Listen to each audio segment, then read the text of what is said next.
Vous êtes sur la panafricaine Midi 1, vous regardez l'invité de la rédaction et merci de nous rester fidèles. Aujourd'hui, nous explorerons les différentes facettes de l'intelligence artificielle ou plus communément appelée l'IA. Une technologie révolutionnaire qui offre des opportunités fascinantes mais qui suscite également des préoccupations majeures quant à son impact sur nos vies. Pour avoir un éclairage sur les différents aspects, défis et enjeux de l'intelligence artificielle, nous sommes avec Monsieur Gérard Joseph Francisco da Costa, ingénieur en sécurité informatique, option MSc. Monsieur da Costa, c'est un plaisir de vous recevoir sur notre plateau. Plaisir partagé. Monsieur da Costa, d'abord, quels sont les avantages clés de l'intelligence artificielle dans notre société moderne ?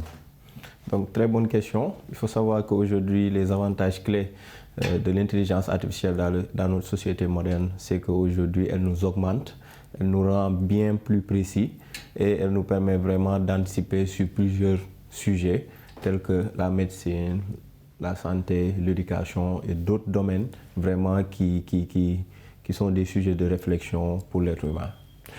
Quand on va sur Internet, principalement sur les réseaux sociaux, on voit que les créateurs de contenu utilisent beaucoup ces nouvelles applications basées sur l'IA. Alors, quelles sont ces perspectives de l'intelligence artificielle en matière d'innovation et de création artistique ? Donc, une très belle question aussi. Donc, aujourd'hui, ce genre de sujet est un peu tergiversé parce qu'il y a d'autres personnes, surtout dans le domaine de l'art, qui jugent que les créations issus de l'intelligence artificielle ne font pas honneur à la créativité humaine. Donc, parce qu'aujourd'hui, c'est une machine qui vous aide vraiment à pouvoir créer quelque chose. Alors qu'aujourd'hui, l'art suscite vraiment une création qui vient de l'être humain. Maintenant, sur la partie aujourd'hui, tout ce qui est réseaux sociaux, qui permet vraiment à ces personnes qui créent quelque chose en ligne, c'est qu'aujourd'hui, l'intelligence artificielle vous donne de nouveaux aspects, de nouvelles perspectives qui vous permettent, par exemple, de pouvoir voir tout cet aspect d'une autre manière qui vous permet vraiment de proposer des choses nouvelles parce que les gens commencent à être à court d'idées et vraiment ça devient un peu lassant en ligne. Et de ce côté, vraiment, ça fait beaucoup de prouesses. Mais du côté de l'art, il y a vraiment des débats qui se suscitent. Si vraiment l'intelligence artificielle vous aide à faire quelque chose, est-ce que réellement c'est de l'art ? Quel impact maintenant peut avoir l'intelligence artificielle sur notre manière de communiquer en ligne, particulièrement sur les réseaux sociaux ou autres plateformes digitales qui utilisent de plus en plus des bots boostés à l'IA? Donc il faut savoir que l'IA, il y a deux parties. Il y a ce qu'on appelle l'apprentissage supervisé et l'apprentissage non supervisé. Donc les bots font partie de l'apprentissage non supervisé. Donc c'est des apprentissages supervisés plutôt. Donc ça permet vraiment de pouvoir mettre des suites d'instructions bien définies. Et donc parfois si la personne met quelque chose qui n'est pas dans le programme, la machine a un problème pour répondre vraiment à ce sujet. C'est pourquoi en fait parfois c'est un peu lassant et vraiment on ne trouve pas son compte. Maintenant les gens sont en train vraiment de développer une IA non supervisée qui vraiment utilise le deep learning, qui va lui permettre d'évoluer et de grandir comme un être humain et qui va pouvoir anticiper vos questions et vous répondre comme si c'était un être humain. Mais vraiment, les gens sont en train de s'approcher de cela, mais ce n'est pas encore cela en fait. À présent, parlons des implications de l'intelligence artificielle sur le marché du travail et de l'emploi. Quel impact ? Donc, comme vous le savez, c'est un sujet assez délicat. Parce qu'aujourd'hui, j'ai eu à suivre une formation dont même j'ai eu une certification, à savoir l'intelligence artificielle pour les managers et leurs équipes. Et là-bas, on voit que l'intelligence artificielle n'est pas un frein.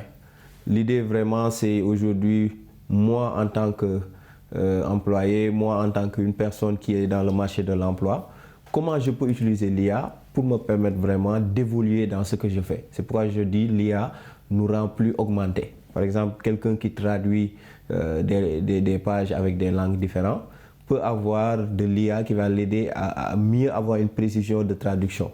Donc une autre personne comme le médecin qui est là dans un autre pays et qui doit vraiment intervenir et aujourd'hui s'il devait faire le voyage, il risque de ne pas arriver à temps et on peut le mettre un robot intelligent qu'il pourra guider à distance pour pouvoir faire l'intervention chirurgicale.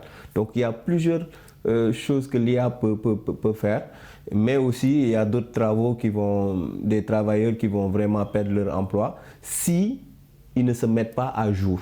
Parce que maintenant, il y a de nouveaux emplois qui naissent, tels que les éleveurs de robots.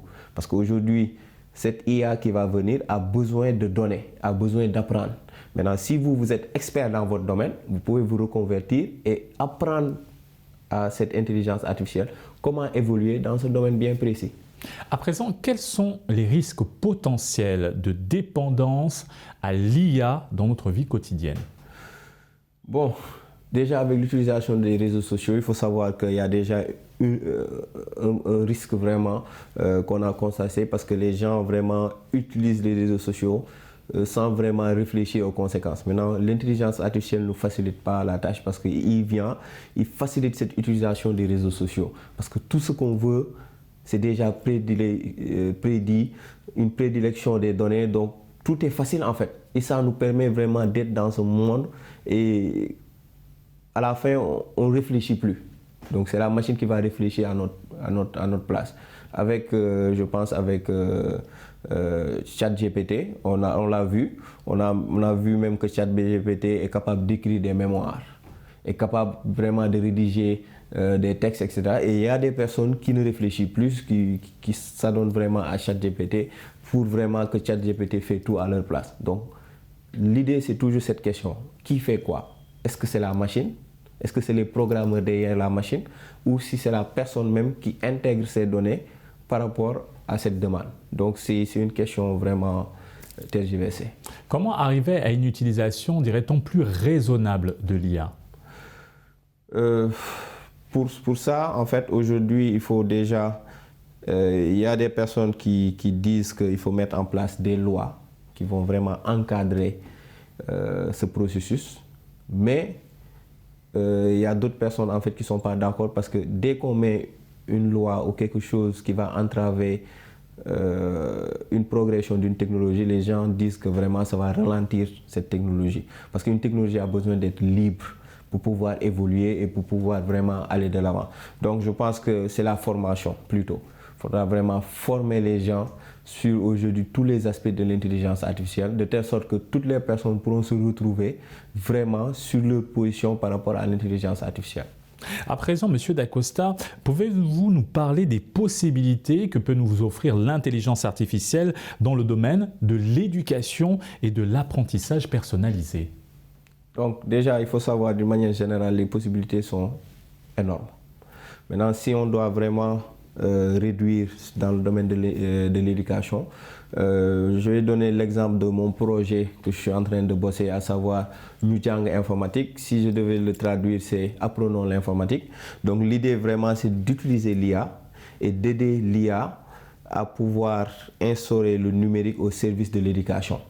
Donc comment ça va se faire? Ça va se faire par tout ce qu'on... Nous, aujourd'hui, on a des points qu'on a développés au niveau de notre projet, à savoir le mentorat. Donc comment va se passer le mentorat? Cette personne qui est là, que ce soit un étudiant, que ce soit un formateur, que ce soit une personne qui travaille dans une entreprise ou dans le gouvernement, a besoin de se sentir dans l'environnement où il est.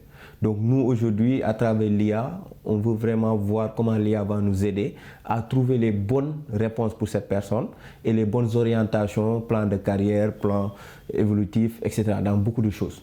Donc c'est ça, cette partie. Et aussi, il y a la formation inversée. Donc aujourd'hui, on a vu que l'éducation sénégalaise plutôt, parce que c'est ça qu'on connaît, nous on est au Sénégal, le mode vraiment commence à se lasser en fait par rapport aux étudiants, etc. Donc on veut vraiment voir comment l'IA peut nous aider à réinventer cette éducation. Voilà, donc il y a plusieurs autres points qu'on va utiliser et vraiment c'est des projets, vraiment si aujourd'hui nous on devait réfléchir, ça va nous prendre beaucoup d'années. Et on veut vraiment que l'intelligence artificielle puisse vraiment nous aider à avancer dans cela. Merci Monsieur Gérard-Joseph Francisco Dacosta. Nous rappelons que vous êtes ingénieur en sécurité informatique, option MSc. Merci beaucoup. Et merci à vous d'avoir suivi cette émission. Très bonne suite des programmes sur Média.